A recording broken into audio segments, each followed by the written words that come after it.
आइए चलते हैं एनसीईआरटी क्लास 6 की हिस्ट्री की हमारे अतीत पुस्तक की अध्याय 2 आखेट खाद्य संग्रह से भोजन उत्पाद तक।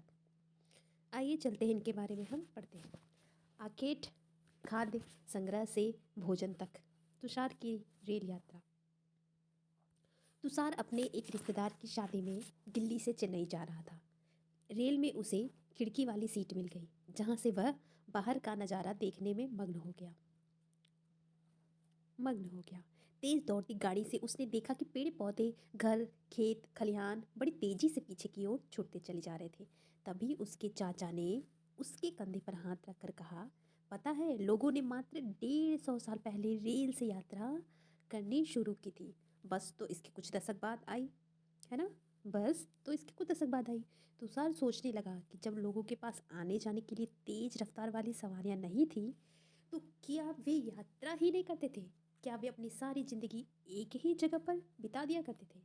नहीं, ऐसी बात नहीं थी। आरंभिक मानव आखिर वे इधर उधर क्यों घूमते थे?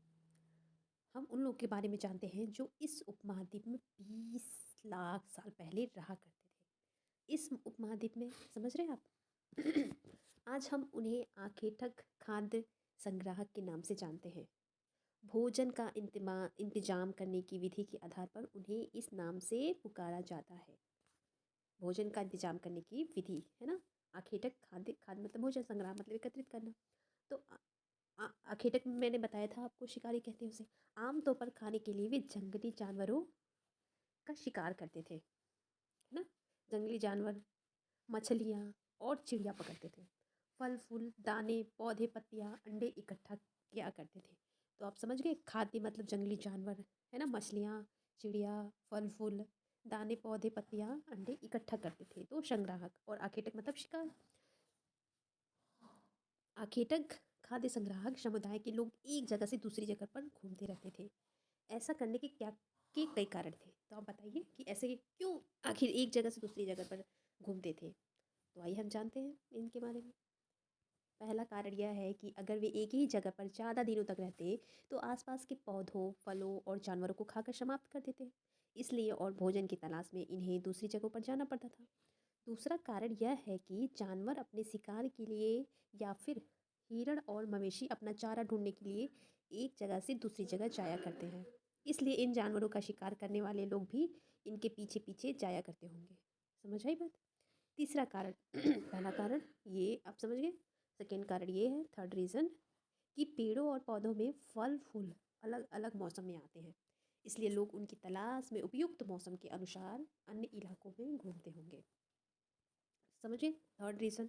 एंड फोर्थ रीज़न, फोर्थ कारण क्या है, चौथा कारण यह है कि पानी के बिना किसी भी प्राणी या पेड़ पौधे का जीवित रहना संभव नहीं होता, और पानी झीलों, झरनों तथा नदियों में ही मिलता। यद्यपि कई नदियों और झीलों का पानी कभी नहीं सूखता। कुछ झीलों और नदियों में पानी बारिश के बाद ही मिल पाता है, इसलिए ऐसी झीलों और नदियों के किनारे बसे लोगों को सूखे मौसम में पानी की तलाश में इधर उधर जाना पड़ता होगा, है ना।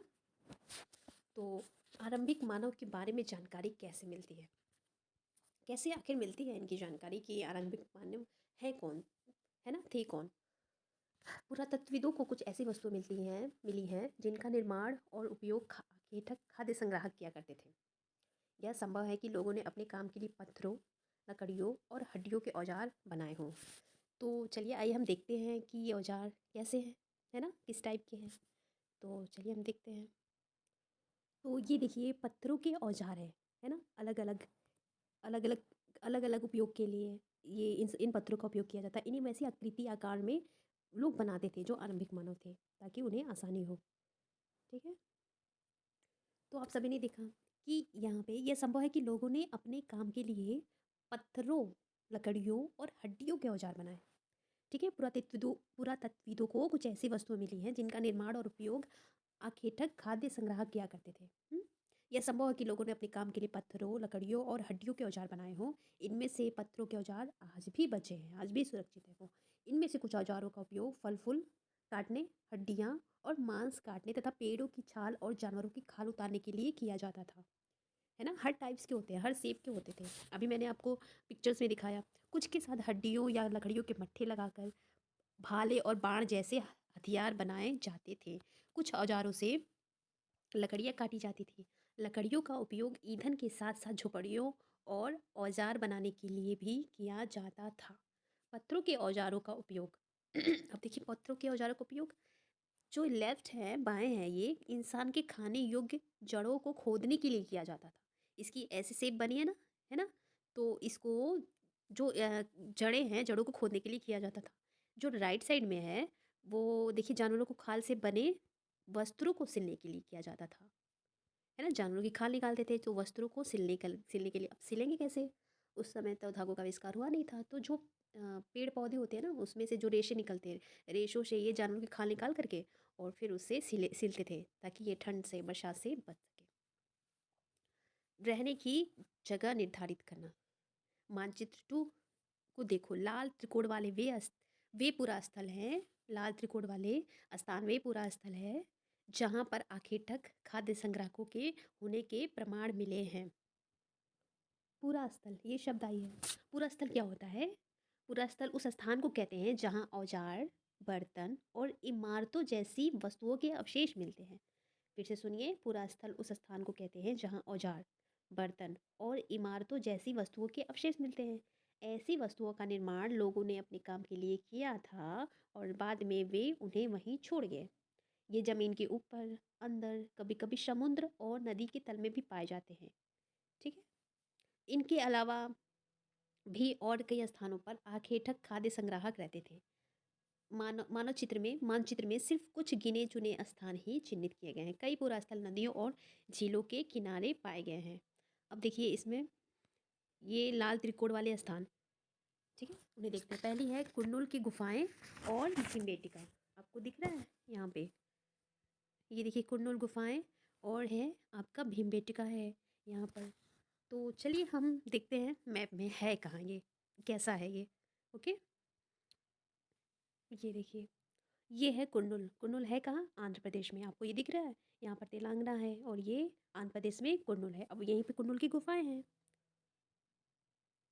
ये देखिए, ये है कुरनुल की गुफाएं, देख रहे हैं। ప్రతి రహస్యానికి వెనక ఏదో ఒక శాపం, ఇంకేదో భగవంతుడి లీలా కారణంగా చెప్తారు. ఆలయంలో వెలిసిన దైవం దగ్గర నుంచి ఆలయ పరిసరాల వరకు తెలుసుకోవాలంటే ఈ వీడియోని స్కిప్ చేయకుండా చివరి వరకు చూడండి. చూసి ఒక లైక్ ఇస్తారు. పక్కనే ఉన్న గంట సింబల్ మీద కూడా క్లిక్. యాగంటి ప్రముఖ శైవ క్షేత్ర కొన్ని నిదర్శనాలలో వీరబ్రహ్మేంద్ర స్వామి ఒకటి కాదు రెండు కాదు అయినా అపురూపమైన అనుభవం.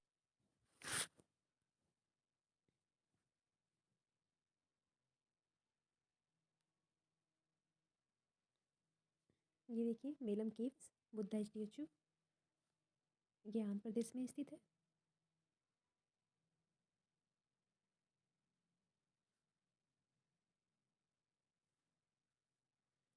ये देखिए, जो अभी हमने जिक्र किया, ये वो पूरा स्थल है, ठीक है, जहाँ पे आखेटक खाद्य संग्राहकों के होने के प्रमाण मिले हैं। तो आप कभी आंध्र प्रदेश जाइए तो ज़रूर जाइएगा इन गुफाओं में, कुरनुल की गुफाओं में। ठीक, अभी हमने कुरनुल कुरनुल की गुफाएं देखी, भीमबेटका देखा, भीमबेटका भी देखेंगे और है एक हुंसकी। चलिए हम भीमबेटका चलते हैं। तो ये देखिए, ये है भीमबेटका रॉक शेल्टर। ये देखिए भीमबेटका है कहाँ? वो एमपी मध्य प्रदेश के रायसेन जिले में पूरा पौराणिक आवासीय पुरा स्थल है। ठीक है, तो ये एमपी में है। चलिए आइए देखते हैं।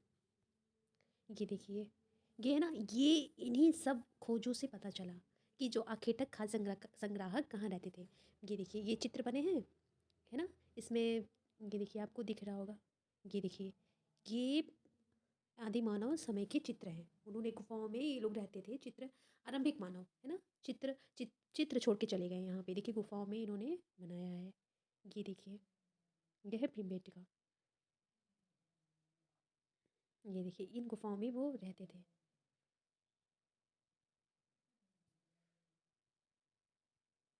ये देखिए, ये गुफाएं हैं वो जिसमें आरंभिक मानव रहते थे।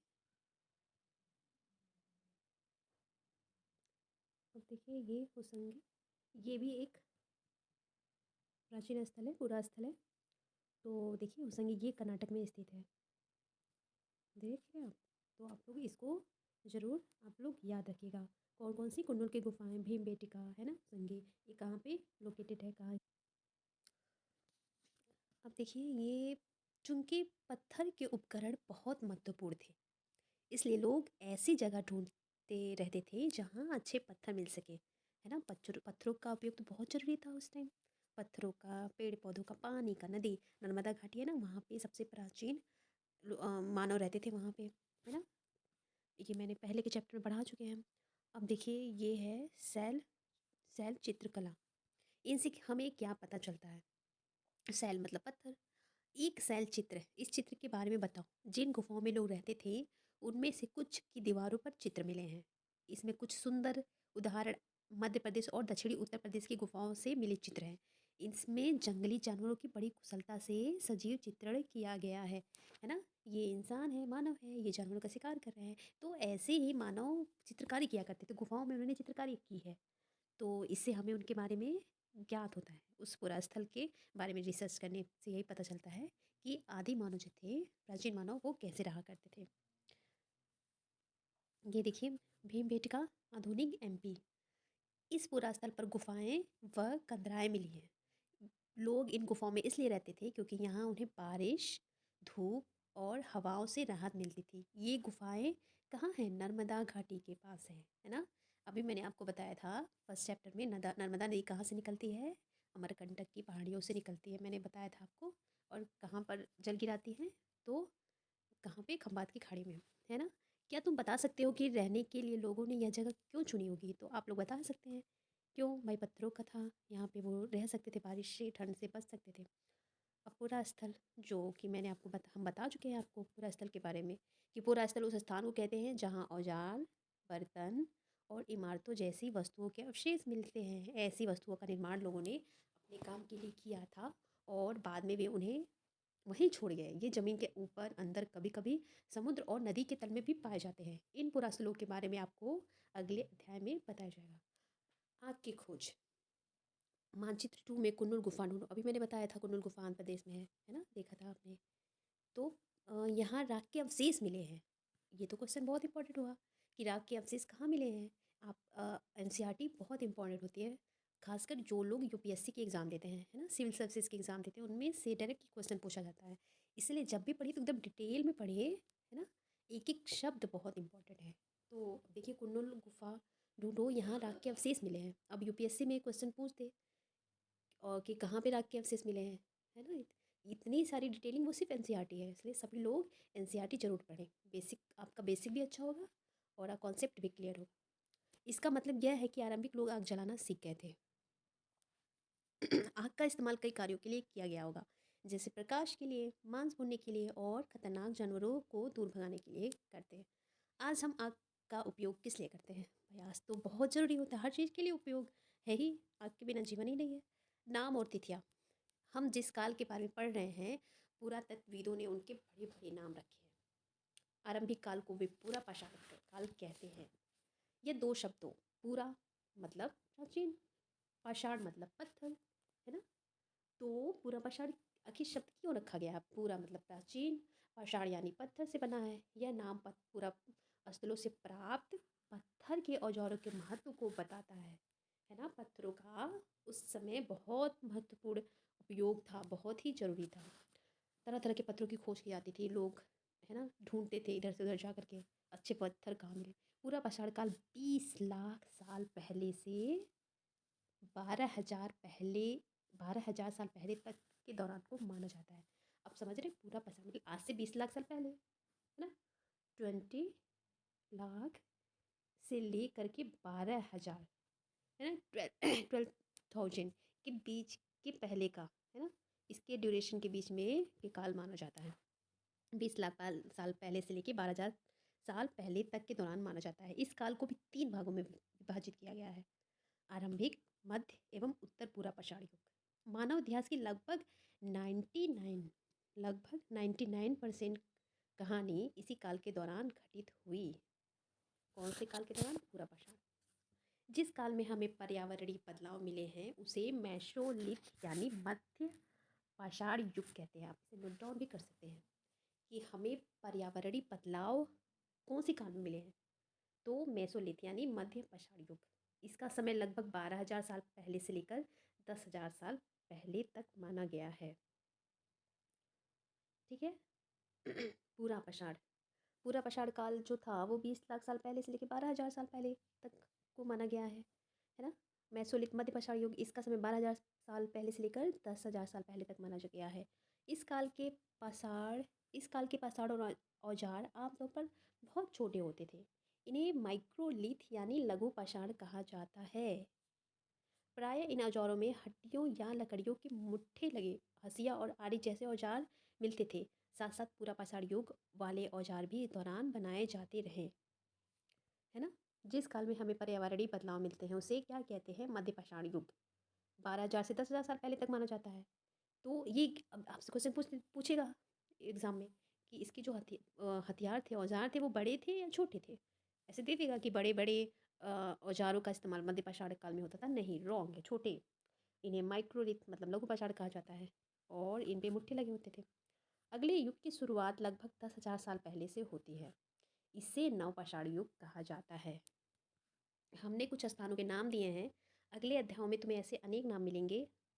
अक्सर हम पुराने स्थानों के लिए उन नामों का प्रयोग करते हैं जो आज प्रचलित है, क्योंकि हमें ज्ञात नहीं है कि उस काल में इनके क्या नाम रहे होंगे।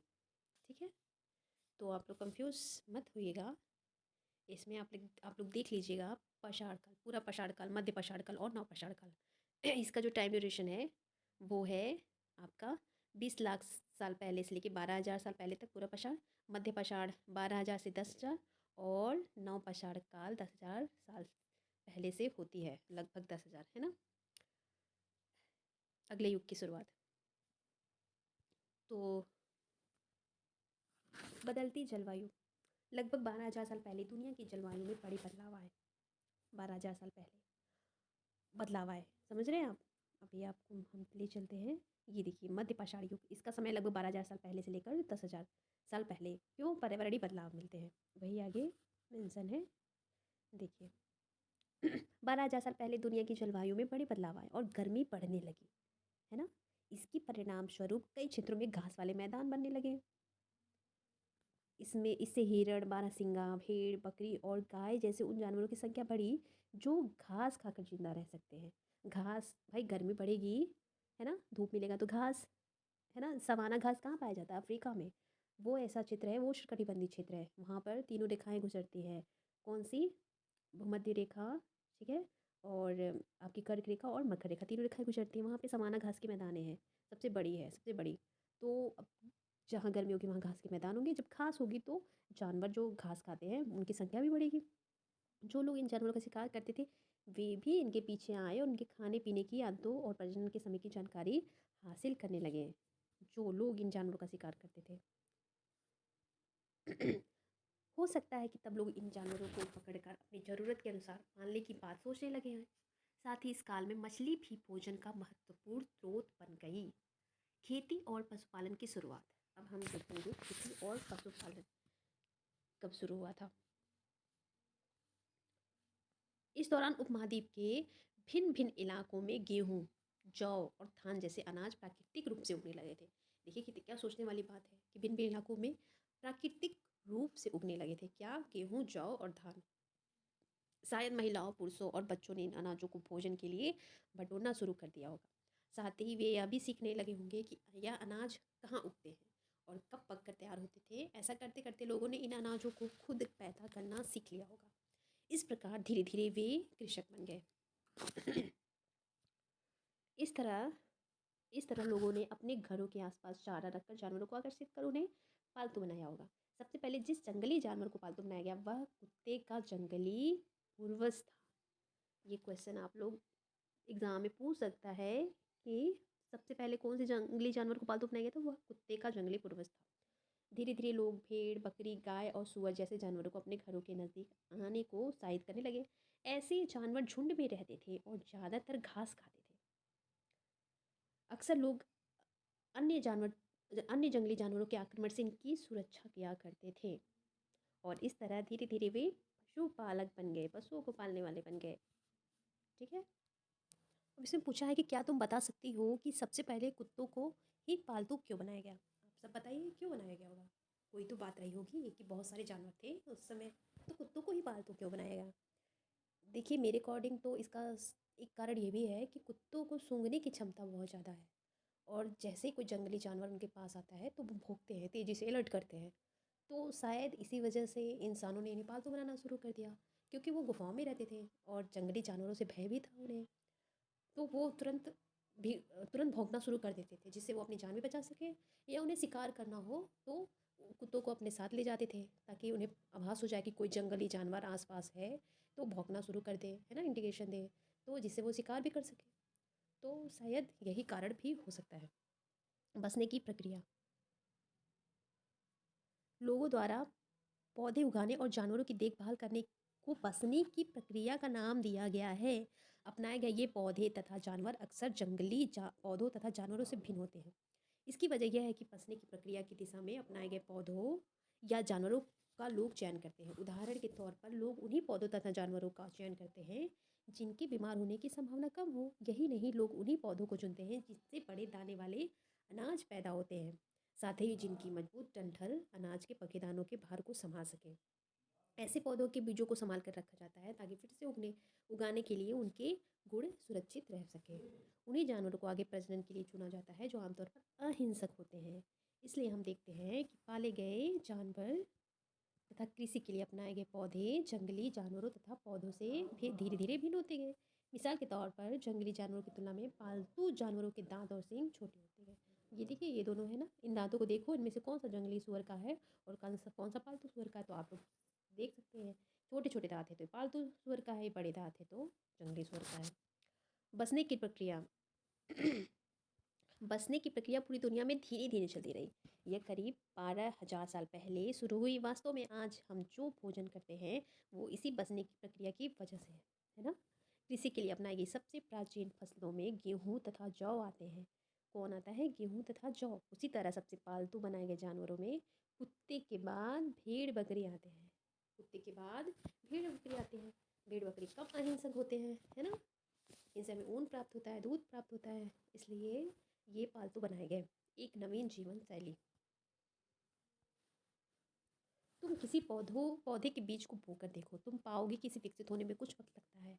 इनमें कुछ दिन, महीने या फिर साल तक लग सकता है। इसलिए जब लोग पौधे उगाने लगे तो उनकी देखभाल के लिए उन्हें एक ही जगह पर लंबे समय तक रहना पड़ा था। बीज बोने से लेकर फसलों के पकने तक, पौधों की सिंचाई करने, खरपतवार हटाने। खरपतवार समझ रहे हैं? जो घास उग जाते हैं, है ना, जो जो पौधे हैं सड़ जाते हैं, वहाँ पे उनके पत्ते सड़ जाते हैं, खरपतवार घास, है ना। जानवरों और चिड़ियों से उनकी सुरक्षा करने जैसे पौधों बहुत से काम शामिल थे। अब जब यहाँ कृषि होगी, खेती होगी, अनाज बोएंगे, तो उसकी देखभाल करने के लिए तो वहाँ रहना पड़ेगा ना मौजूद, क्योंकि कोई चिड़िया जैसे खा ली, कोई जानवर घुस गया, नुकसान कर दिया, तो उन्हें देखभाल करने के लिए लंबे समय तक रहना पड़ता था। कटाई के बाद अनाज का उपयोग बहुत संभाल कर रखना पड़ता था।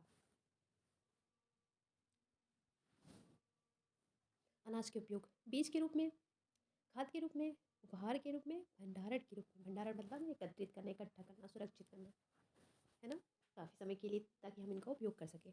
अनाज को भोजन और बीज दोनों ही रूपों में बचा कर रखना आवश्यक था, है ना। इसलिए लोगों को इसके भंडारण की बात सोचनी पड़ी। अब अनाज है, खेती हुई, है ना, कृषि हुई, कटाई, फिर अनाज हम खाएं तो उसे सुरक्षित रखना भी तो ज़रूरी है, ताकि हम कल भी आने वाले भविष्य में खा सकें, इनको उपयोग कर सकें। इसलिए लोगों को भंडारण की बात सोचनी पड़ी। बहुत से इलाकों में लोगों ने मिट्टी के बड़े बड़े बर्तन बनाए, टोकरियाँ बुनी, या फिर ज़मीन में गड्ढा खोदा। उस टाइम धातु का उपयोग तो हुआ नहीं था, खोज हुई नहीं थी, तो मिट्टी था, मिट्टी के बड़े बड़े बर्तन बनाए, टोकरियाँ में बुनी, पेड़ों पेड़ों की पत्तियों से, है ना, घासों से, या फिर ज़मीन में गड्ढा खोदा। क्या तुम्हें लगता है शिकारी या भोजन संग्रह करने वाले बर्तन बनाते और उनका उपयोग करते होंगे? अपने जवाब का कारण बताओ। मिट्टी के बर्तन, है ना, बनाते थे। जानवर चलते फिरते खाद्य भंडार। अब ये देखिए, ये क्या है कि जानवर चलते फिरते खाद्य भंडार। जानवर बच्चे देते हैं जिससे उनकी संख्या बढ़ती है। अगर जानवरों की देखभाल की जाए तो उसकी संख्या तो बढ़ती ही है, साथ ही उनसे दूध भी प्राप्त हो सकता है जो भोजन का एक अच्छा स्रोत है। यही नहीं, जानवरों से हमें मांस भी मिलता है। दूसरे शब्दों में पशुपालन भोजन के भंडारण का एक तरीका है। भोजन के अतिरिक्त जानवरों से और क्या क्या मिल सकता है? आज जानवरों का उपयोग किस लिए होता है? तो भोजन तो मिलता है, साथ में हमने भेड़ का जिक्र किया जिससे ऊन मिलता है ना? और और भी बहुत सारी चीज़ें मिलती हैं। आज जानवरों का उपयोग किस लिए होता है? बहुत लोग तो इसका दुरुपयोग भी करते हैं, जैसे मोर है, मोर के पंख का फिर लोग दुरुपयोग करते हैं। हाथी है, हाथी के सींग का है ना महंगे दामों पे बेचते हैं। तो ये सब सारी चीज़ें गलत है। आओ आरंभिक कृषकों और पशुपालकों के बारे में पता करें। मानक मानचित्र 2 पृष्ठ संख्या 13 देखो। अब चलिए हम पृष्ठ संख्या 13 देखते हैं। चलिए हम पृष्ठ संख्या 13 पे मानचित्र पर आए हैं। तो इसमें ये देखिए आप, चलिए पहले हम देख लेते हैं आगे।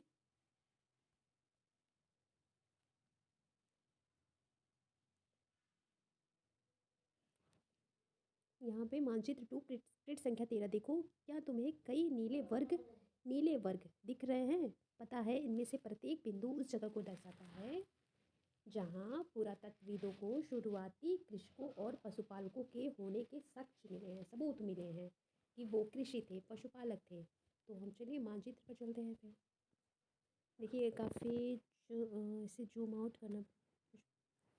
चलिए यहाँ पे नीले वर्ग अगर आपको दिख रहा है तो चलिए आपके पास अगर बुक अवेलेबल है तो आप बुक से देख लीजिएगा। ये है नवपषाणिक, मैं बता दे रही हूँ आपको, नवपषाणिक पुरास्थल। तो आप देखिए, ये देखिए कोल्डियावा है ना, नीला वर्ग, महागड़ा, चिरांद यहाँ पे है, और है आपका हल्तुर, पैमपल्ली, और है बुरझुम, है ना, मेहरगढ़। तो ये जो है नवपषाणिक पूरा स्थल है जहाँ पे कृषि और पशुपालन के साक्ष्य मिले थे। तो अगर हम चलिए मैप में देख लेंगे, मैप में हम आपको सारा क्लियर कर देंगे। चलिए हम इसे यहाँ पहले पढ़ लेते हैं क्या लिखा हुआ है कि जहाँ पुरातत्वविदों को शुरुआती कृषकों और पशुपालकों के होने के साक्ष्य मिले हैं, ये पूरे उपमहाद्वीप में पाए गए हैं।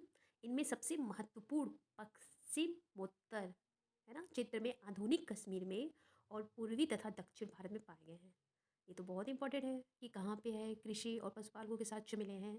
तो आप इसे नोट डाउन कर लीजिएगा। पश्चिमोत्तर है ना, नॉर्थ वेस्ट, आधुनिक कश्मीर में, और पूर्वी ईस्टर्न और दक्षिण भारत में पाया गया है, साउथ इंडिया में। वास्तव में ये निर्दिष्ट स्थान कृषकों और पशुपालकों की बस्तियां थीं या नहीं, इसे जांचने के लिए वैज्ञानिक खुदाई में मिले पौधों और पशुओं के हड्डियों के नमूने का अध्ययन करते हैं। इनमें से सबसे रोचक जले हुए अनाज के दानों के अवशेष है। ऐसा लगता है कि ये गलती से या फिर जानबूझकर जलाए गए होंगे। नहीं, हाँ, गलती से हो सकता है कि जले हुए अनाज, हो सकता है जंगल में आग लग गई हो, भंडारण में आग लग गई हो, है ना, पत्थरों, गुफा में तो रहते हैं, पत्थरों के रगड़ से भी चिंगारी निकलती है, तो उससे आग लग गई होगी, जल गए होंगे जो जहाँ भंडारण होगा, जहाँ खेती होती होगी। वैज्ञानिक इस अनाज के दानों की पहचान कर सकते हैं। इस तरह हमें पता चलता है कि इस उपमहाद्वीप के विभिन्न भागों में बहुत सारी फसलें उगाई जाती रही होंगी। वैज्ञानिक विभिन्न विभिन्न जानवरों की हड्डियों की भी पहचान कर सकते हैं। तो हम इसे पढ़ लेते, फिर हम आपको मैप पर ले चलते हैं अस्थायी जीवन की ओर। पुरातत्वविदों को कुछ पुरास्थल पर झोपड़ियों और घरों के निशान मिले हैं, जैसा कि बुरझोम कहाँ है, वर्तमान कश्मीर में। आप लोग याद रखिएगा, बुरझोम कहाँ है, वर्तमान कश्मीर में। ये लोग गड्ढे के नीचे घर बनाते थे, समझ रहे हो आप, घर गड्ढे के नीचे घर बनाते थे, जिन्हें गर्तावास कहा जाता है। उससे पूछे गर्तावास किसे कहा जाता है, जो गड्ढों के नीचे घर बनते थे। कहाँ पे, बुरझोम कश्मीर में। इनमें उतरने के लिए सीढ़ियाँ होती थी।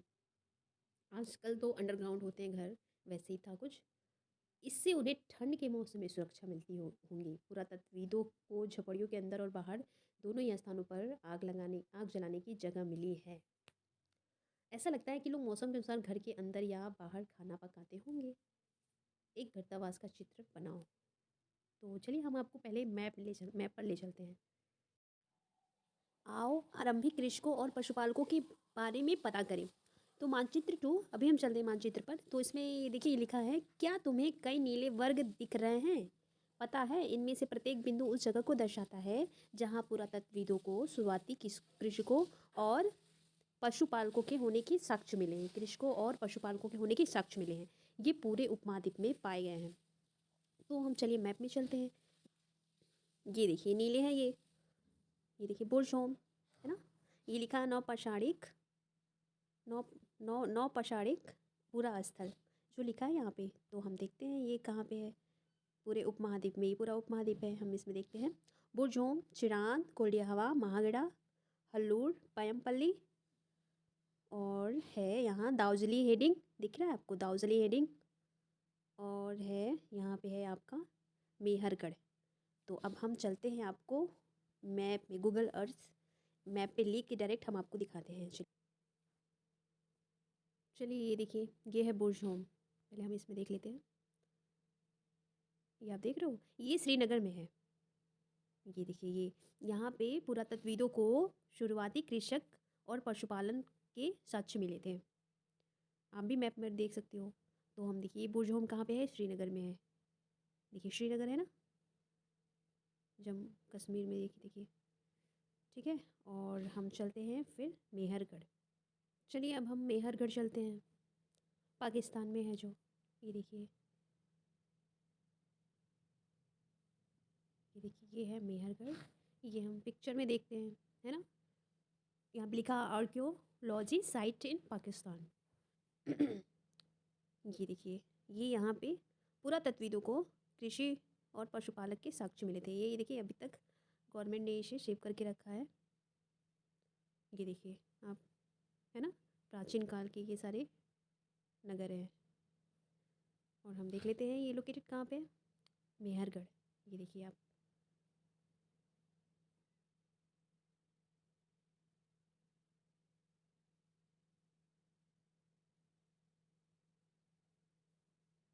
ठीक है ना, पाकिस्तान। पाकिस्तान कहाँ है आपको पता ही होगा। तो चलिए अब हम चलते हैं, अब हम चलते हैं चिरांद।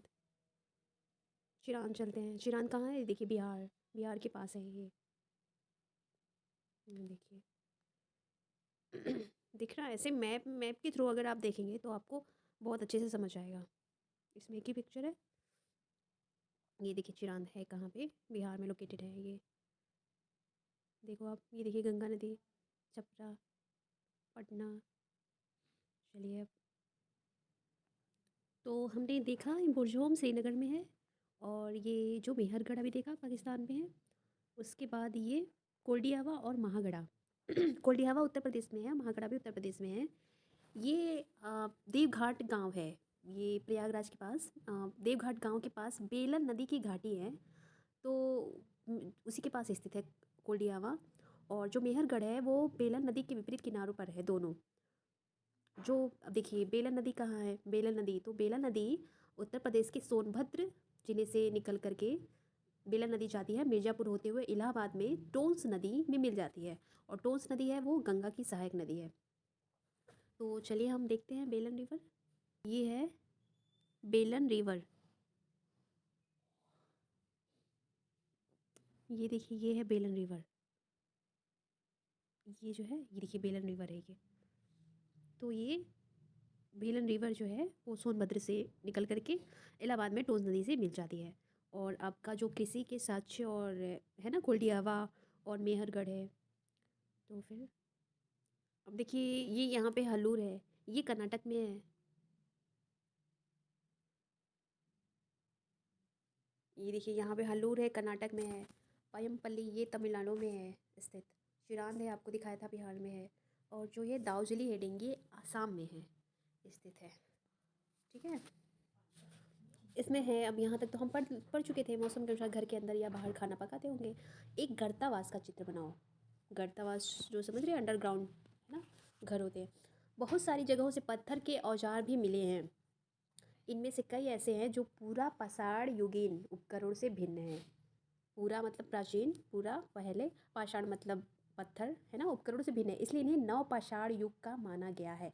तो बहुत सारे जगहों से पत्थरों के ऐसे औजार मिले हैं जो पूरा पाषाण युगीन उपकरणों से भिन्न है, इसलिए इन्हें नवपाषाण युग माना गया है। ऐसा इसलिए क्योंकि जो बड़े बड़े उपकरण पूरा पाषाण मतलब बहुत पहले, उनको उतनी जानकारी नहीं थी, उतना डेवलप नहीं हुआ था, धीरे धीरे इंसान सीखता है। तो बहुत बड़े बड़े पत्थर थे, जब उन्होंने उपयोग में लाना शुरू किया तो अपने उपयोग के अनुसार उन्होंने तरक्की भी की। तो बहुत नुकीले छोटे छोटे उपकरणों का प्रयोग होने लगा। तो इसे हम, कोई भी चीज़ अचानक से होती नहीं, धीरे धीरे ही डेवलप होता है, चीज़ें सीखती हैं, इंसान करते करते सीखता है। तो इसलिए इन्हें नवपाषाण युग माना गया है। इनमें वे औजार भी हैं जिनकी धार को और अधिक पैना करने के लिए उन पर पॉलिश चढ़ाई जाती थी। सोचिए, जब दिमाग इंसान ने दिमाग आया धीरे धीरे, है ना, तो पॉलिश चढ़ाई जाती थी। ओखली और मूसल का प्रयोग, ओखली मूसल आप लोग जानते ही हैं। तो उसमें उसका प्रयोग अनाज तथा वनस्पतियों से प्राप्त अन्य चीज़ों को पीसने के लिए किया जाता था। ओखली मूसल में मिर्चे, सूखे मिर्चे, मसाले लोग पीसते हैं ना, अभी भी गांव में लोग उसका यूज़ करते हैं। तो उस टाइम ऐसा बनाया गया था पत्थर का कि अनाज तथा वनस्पतियों से प्राप्त अन्य चीज़ों को पीसने के लिए किया जाता था जिससे उन्हें उनके अकॉर्डिंग वो कंफर्टेबल हो खाना बनाने में। तो इसलिए उन्होंने ओखली मूसल का प्रयोग किया। आज हजारों साल बाद भी ओखली और मूसल का प्रयोग अनाज पीसने के लिए किया जाता है। उसी तरह प्राचीन प्रस्तर युगीन औजारों का निर्माण और प्रयोग लगातार होता रहा, है ना। प्राचीन समय के जो प्रस्तर युगीन जो उपयोग में लाए जाते थे औजार का निर्माण और प्रयोग लगातार होता रहा। कुछ औजार हड्डियों से भी बनाए जाते थे। तो कुछ जो औजार थे वो हड्डी जानवरों की हड्डियों से भी बनाए जाते थे। अब देखिए नवपसाड़ युग के पुरास्थलों से कई प्रकार के मिट्टी के बर्तन मिले हैं। ये देखिए, ये तुम कल्पना कर सकती हो कि इस पात्र में क्या रखा गया होगा। अनाज, पानी, फल, फ्रूट्स, बहुत सारी चीज़ें ना, बीज। तो नवपाषाण युग के पुरास्थलों से कई प्रकार के मिट्टी के बर्तन मिले हैं। कभी कभी इन पर अलंकरण मतलब चित्रण भी किया जाता था। अलंकरण, है ना, अलंकरण भी मतलब कि चित्रण भी किया जाता था, कुछ लिखा जाता था उसमें। तो बर्तनों का उपयोग चीज़ों को रखने के लिए किया जाता था। धीरे धीरे लोग बर्तनों का प्रयोग खाना बनाने के लिए भी करने लगे। चावल, गेहूँ, दलहन जैसे अनाज अब आहार का महत्वपूर्ण हिस्सा बन गए थे। पहले तो लोग मांस खाते थे, फल फूल खाते थे। धीरे धीरे तरक्की हुई, उन्होंने कृषि करना स्टार्ट कर दिया। फिर उसके बाद बर्तनों का प्रयोग करने लगे और खाना बनाने के लिए भी करने लगे। पहले तो लोग कच्चा ही खा जाते थे सब कुछ। धीरे धीरे जब डेवलप हुआ, तरक्की हुई, तो विकास करने लगा मानवजात। चावल, गेहूँ तथा दलहन जैसे अनाज अब आहार का महत्वपूर्ण हिस्सा बन गए थे। इसके साथ साथ अब लोग कपड़े भी बुनने लगे। पहले तो जो पत्ते हैं ना, वो छाल है, जानवरों की खाल, अभी मैंने दिखाया था आपको कि पत्थरों को नुकीला बनाते थे, सिलने के काम आता था खालों को। तो अब लेकिन वो अब कपड़े भी बुनने लगे। इसके लिए कपास जैसे आवश्यक पौधे उगाए जा सकते थे। कपास, है ना, कपास से जो हमें रेशे मिलते हैं उससे धागे बनाए जाते हैं अभी। ये उष्णकटिबंधीय क्षेत्र में पाए जाते हैं। तो चलिए हम देखते हैं कपास कैसे होता है। ये देखिए, ये है कपास, देख रहे हैं। तो कपास, इनसे हमें रुई रुई प्राप्त करते हैं। तो भारत में जो कपास का उत्पादन है पूरे विश्व में, वो 68 नंबर पर है। भारत कितने नंबर पर है? 68। और भारत में गुजरात है, वो सबसे बड़ा उत्पादक राज्य है। सबसे ज़्यादा पैदावार कहाँ होती है? गुजरात में होती है। ये देखिए, ये है कपास चुनती हुई स्त्री, है ना, कपास निकाल रही है। और फिर ये देखिए फैक्ट्रियों में ये इनसे धागे बनाए जाते हैं, इनसे सूती कपड़े बनते हैं कपास से। देख रहे हैं, सारे वर्कर्स बना रहे हैं। तो हमने देख लिया कपास जैसे आवश्यक पौधे उगाए जा सकते थे। तो क्या ये परिवर्तन हर जगह एक साथ ही आए होंगे? नहीं, ऐसा तो जरूरी नहीं है। ऐसी बात नहीं है। एक तरफ जहाँ कई जगहों पर स्त्री पुरुष शिकार और भोजन संग्रह करने का काम करते रहे थे, वहीं अन्य लोगों ने हजार सालों के दरमियान धीरे धीरे खेती और पशुपालन को अपना लिया। जैसे कि एक स्थान पे लोगों ने एक स्थान पे रह रहे हैं, गुफाओं में रह रहे हैं, वो इधर उधर जा कर के खोज नहीं कर रहे हैं, तो उन्हें जानकारी नहीं है फसलों के बारे में। तो वो एक ही जगह पर शिकार करते थे, ज़्यादा उनमें डेवलप नहीं हुआ। ठीक है, वो डेवलप नहीं कर पाए, विकसित नहीं कर पाए। लेकिन अन्य जगहों पर वो भ्रमण करते थे, है ना, जाते थे, खोज करते थे। तो उसको उसके अकॉर्डिंग मतलब हजार साल लग गए, दरमियान धीरे धीरे खेती और पशुपालन को अपना लिया। अभी हमारे भारत में है, हम लोग कितना विकास करते हैं। आज हमारे पास हर चीज़ की सुविधा है, टेलीविज़न है, कंप्यूटर है ना, सारी बहुत टेक्निकल की चीज़ें हैं। लेकिन अभी अंडमान निकोबार द्वीप में चले जाइए, वहाँ पे भी अभी जनजाति हैं जो शिकार करती हैं, है ना, फल फूल खाते हैं। कोई जानकारी नहीं है उन्हें, ना टीवी की, ना इंटरनेट की, कंप्यूटर की कोई नॉलेज नहीं है। तो आप समझ रहे हैं। लेकिन दोनों इंसान एक ही टाइम के हैं, एक ही समय के हैं, लेकिन देखिए कितना उन लोगों में कितना डिफरेंट है। तो इसी वजह से ये देखिए, अब फिर है कि बहुत लोग मौसम के मुताबिक बदल बदल कर अपनी जीविका चलाया करते थे। मेहरगढ़ में जीवन मृत्यु, अभी हमने आपको दिखाया था मेहरगढ़। तो मेहरगढ़, चलिए हम फिर से आपको ले चलते हैं। ये देखिए, ये है मेहरगढ़, है ना, देख रहे हो आप, ये है मेहरगढ़। अब ये है ईरान जाने वाले ईरान जाने वाले सबसे महत्वपूर्ण रास्ते बोलन दर्रे के हरा हरा भरा समतल मैदान है। देख रहे हैं आप, ये देखिए अभी हम ईरान चलते हैं, देखिए ये है पाकिस्तान अफगानिस्तान और फिर ये है ईरान। ईरान जाने वाले रास्ते में है, ठीक है आप। तो ये मेहरगढ़ या ईरान जाने वाले सबसे महत्वपूर्ण रास्ते बोलन दर्रे के पास एक हरा भरा समतल स्थान है, अभी हमने दिखाया है ना।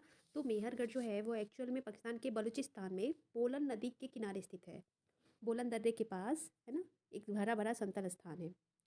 मेहरगढ़ संभवतः वह स्थान है जहाँ के स्त्री पुरुषों ने इस इलाके में सबसे पहले क्या उगाना आरंभ किया, गेहूँ जौ, है ना। जौ गेहूँ उगाना और भेड़ बकरी पालना सीखा। यहाँ विभिन्न प्रकार की जानवरों की हड्डियाँ मिली हैं। इनमें हिरण तथा सुअर जैसे जंगली जानवरों तथा भेड़ और बकरियों की हड्डियाँ हैं। मेहरगढ़ में इसके अलावा चौकोर तथा आयताकार घरों के अवशेष भी मिले हैं। प्रत्येक घर में उससे ज़्यादा कमरे हैं, इनमें कुछ संभवतः भंडारण के काम आते होंगे। मृत अब देखिए यहाँ पे पहले देख लेते हैं मेहरगढ़ के घर का चित्र। ये देखिए चित्र मेहरगढ़ के घर का चित्र है। मेहरगढ़ के घर शायद ऐसे दिखते हो। तुम जिस घर में रहते हो उसके साथ इस घर की क्या समानता है। तो अब देखिए ये मृत्यु के बाद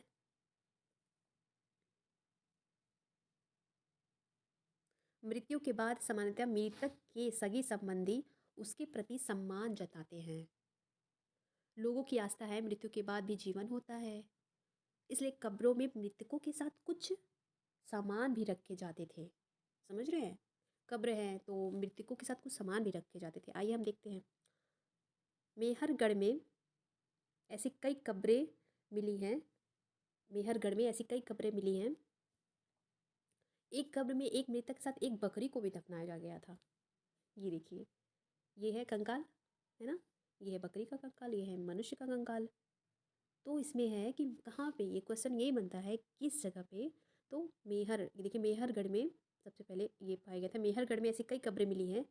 एक कब्र में एक मृतक के साथ एक बकरी को भी दफनाया गया था। संभवतः इसे परलोक में मृतक के खाने के लिए रखा गया होगा, क्योंकि वो समझ रहे थे कि इंसान मरने के बाद भी जीवन होता है, तो मरने के बाद क्या खाएगा, इसलिए बकरी को साथ में रख दिया जाता था। बिहारगढ़ की कब्र का चित्र है। अब ये देखिए, ये फ्रांस फ्रांस में गुफा में की गई चित्रकारी। अपने एटलस आपके पास है तो फ्रांस डूडो, यह चित्र फ्रांस की एक गुफा का है। इस पुरा स्थल की खोज लगभग 100 साल पहले 4 स्कूली छात्रों ने की थी। 100 साल पहले इस तरह के चित्र लगभग 20,000 साल पहले से लेकर 10,000 साल पहले के बीच बनाए गए हैं। इनमें कई जानवरों के चित्र हैं। इनमें जंगली घोड़े, गाय, भैंस, गैंडा, रैंडियर, बारहसिंगा और सूअरों को गहरे चमकीले रंगों से चित्रित किया गया है। ये देखिए 20,000 साल पहले के चित्र हैं, ये ऐसे बनाए जाते थे इन गुफाओं में। ये फ्रांस की गुफा का है। इन रंगों को लौ अयस्क और चारकोल, लौ अयस्क समझ रहे हैं, जो अयस्क होते हैं, चारकोल जैसे खनिज पदार्थों से बनाया जाता था। यह संभवतः है कि इन चित्रों को उत्सव के अवसर पर बनाया जाता था। ये जो लौ अयस्क होते हैं, चारकोल होते हैं, ये तो प्राकृतिक रूप से पाए जाते हैं। हाँ, या फिर इन्हें शिकारियों के द्वारा शिकार पर निकलने से पहले कुछ अनुष्ठानों के लिए बनाया गया होगा। अब कोई इंसान है वो शिकार पे जा रहा है, कोई भी उस ज़माने में, तो शिकार पर निकलने से पहले कुछ अनुष्ठान होते थे, तो उसमें भी बनाया जाता था होगा। या तुम इन्हें बनाने का कोई और कारण बता सकते हो। अब आप सोचिए कोई और कारण भी हो सकता है इसको बनाने का। तो अभी हम फ्रांस हम पहले फ्रांस चलते हैं। ये देखिए फ्रांस है, फ्रांस की कैपिटल है पेरिस, और ये यूरोप की एक कंट्री है। ये देखिए यहाँ पे दिख रहा है, ये अफ्रीका महाद्वीप है, ये यूरोप है, ये पुर्तगाल है, स्पेन, फ्रांस। ये देखिए, ये जब मैं ज्योग्राफी पढ़ाऊँगी आपको तो बहुत अच्छे से बताऊँगी। ये यहाँ पे है मेडिटेरियन सी, ये देख लिया आप, यही फ्रांस की एक गुफा है। एक नवपाषाणिक पुरा स्थल, एटलस में तुर्की ढूंढो। अब तुर्की हम ले चलेंगे अभी आपको। नवपाषाण युग के सबसे प्रसिद्ध पुरा स्थलों में एक चताल युग तुर्की में है। यहाँ दूर दराज स्थानों से कई चीज़ें लाई जाती थी और उनका उपयोग किया जाता था। जैसे सीरिया में लाया गया चकमक पत्थर, लाल सागर की कौड़ियाँ तथा भूमध्य सागर की सीपियाँ। अभी मैंने आपको मेडिटेरियन सी दिखाया था, भूमध्य सागर। अभी लाल सागर भी दिखाएंगे, वो भी हम आपको दिखा चुके हैं, अफ्रीका महाद्वीप के पास है। ध्यान रहे कि उस समय तक पहिए वाले वाहन का विकास नहीं हुआ था। सोच लीजिए, ना उस समय ट्रेन थी, ना जहाज़ था, ना कोई भी गाड़ी मोटर था। तो लोग सामान खुद या जानवरों की पीठ पर लाद कर ले जाया करते थे, या तो खुद या तो जानवरों की पीठ पर, वो भी कहाँ, एक देश से दूसरे देश, है ना। बताओ कौड़िया तथा सीपियों का क्या उपयोग होता होगा।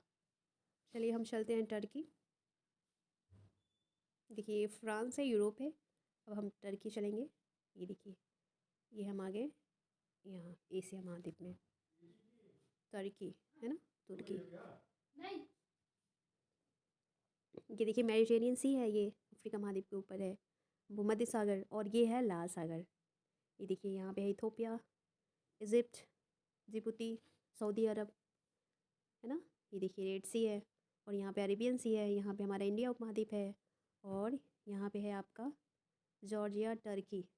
देख लिया आपने। तो तुर्की, तुर्की है, और यहाँ पे आपका सीरिया। तो सीरिया से चकमक पत्थर लाया गया था, लाल सागर की कौड़ियाँ थी, भूमध्य सागर की सीपियाँ।